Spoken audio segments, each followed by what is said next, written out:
It wasn't that many years ago, because it was when I was 30, so that wasn't so long ago. So anyway, I applied for this job in Washington State, and I had 2 or 3 telephone interviews, and they flew me up, and I got there, and when they called my name in the lobby, you could see the expression of shock when I said that that was me. So as soon as I walked into the room, there was the second person behind the desk stood up and said, "Oh, I'm so sorry that you flew all the way up here because we just filled the job." And I said, "Really? Because you actually flew me up here yesterday. I just arrived last night." And then so she said, "Well, since you're here, sit down." And then she basically said that there's a very nice secretary's job open. And I said, "Well, I have a master's degree. It's not even close to the job that you were offering me." And it was really the first time, again, where I really saw that kind of discrimination. I didn't even want to say it, and then I went home and I called one of my uncles, right, and told him about it, and he was just absolutely outraged. And that's also the first time I ever saw, a friend, a family friend, really respond in a way that was just so overtly, recognizing that I had experienced, a real racial slur. I think that in my job, I not only work with injured workers, I work with employers. And when I speak, I don't have an accent. So sometimes in speaking with employers, they talk very badly about some of their workers. These Mexicans this, these Mexicans that. I go, wait a minute, hold on, I'm Mexican. Oh.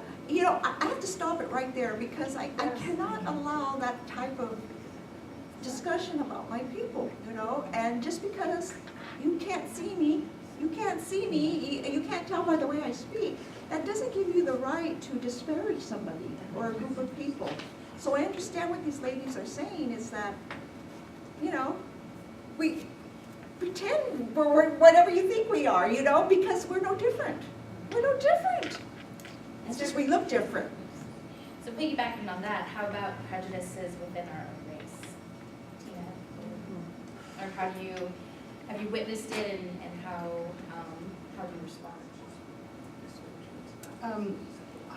For me, when I was in junior high, we moved to Montgomery, Alabama, which was a very different environment for me because I'd always been in a place that was predominantly white. Now that was all different. But I talked like I was from the north, So what I got there were groups of girls would come up to me and say, "What, you talk like you think you're white or you want to be white." I'm like, "No, this is just how I talk."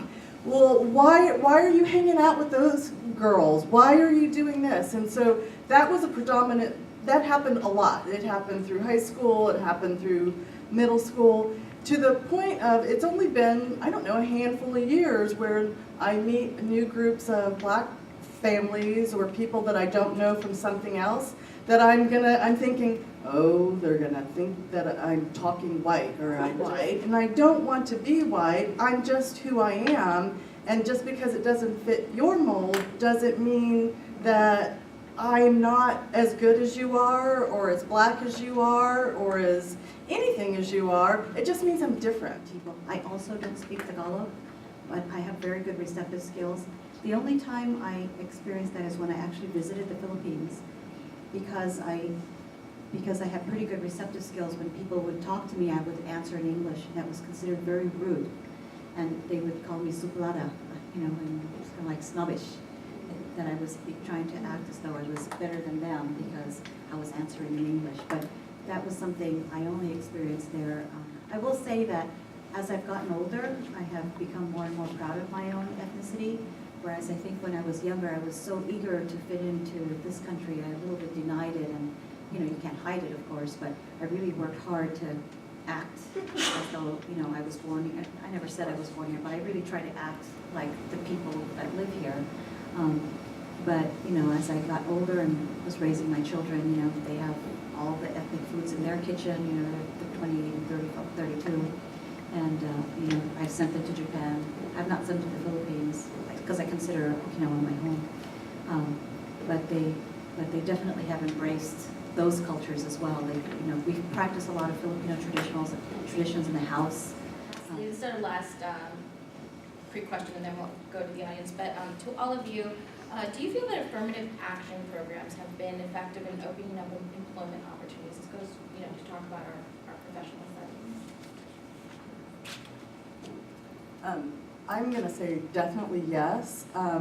When I got out of college, I was hired by Procter & Gamble in Cincinnati, and they were making an effort to raise the diversity levels in their management corps. And I know that I definitely benefited from that because I was a good student in college, but I might not have been a person that stood out. And even within that management corps and the work that they were trying to do, they had issues. They were having a very hard time keeping their young black managers in the company. And I would hear from the employees that worked there that were non-management, they would say, yes, they would hire black managers and then not train them, and then they would fail because it was kind of intentional. Then they could say, look, we tried, but nothing really worked. So when I came along, though, is when they were making a sincere effort. I also think that the opportunity for my state farm agency was affected by the idea that the company that I work for, that I had my agency established with, was looking to hire capable women and minorities to run their agencies. And I know that not a lot of my other friends always had these types of opportunities. I did put myself in position to be able to take advantage of them, but I definitely think that affirmative action has been useful for me. And really, my son goes to a private university, and the private universities still have affirmative action goals that they exercise. And he's a top-notch student, but I still feel like he definitely got a chance, got a look, because those programs were in place. What I'd like to dispel about affirmative action, it's not just about hiring blacks, Asians, Latinos, it's about hiring qualified Latinos, blacks. I mean, I had to go through this intensive interview. I mean, it wasn't easy. And you don't get hired just because you're Mexican. You don't get hired just because you're black. You get hired because you're qualified. And I think that gets lost in the discussion. I think the angry white male might get angry that just because they're not a person of color, they're not being selected. We have to jump through hoops to get hired and to keep the job.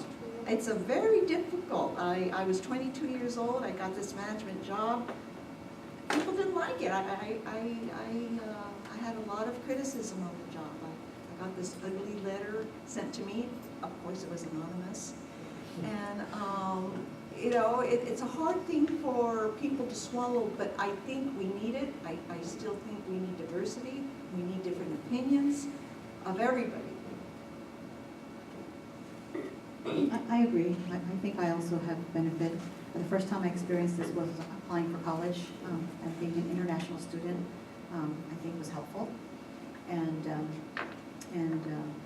I also believe that being a woman and a woman of color has been helpful in terms of getting a job. Once you get there, sometimes your experiences aren't as positive as you would like.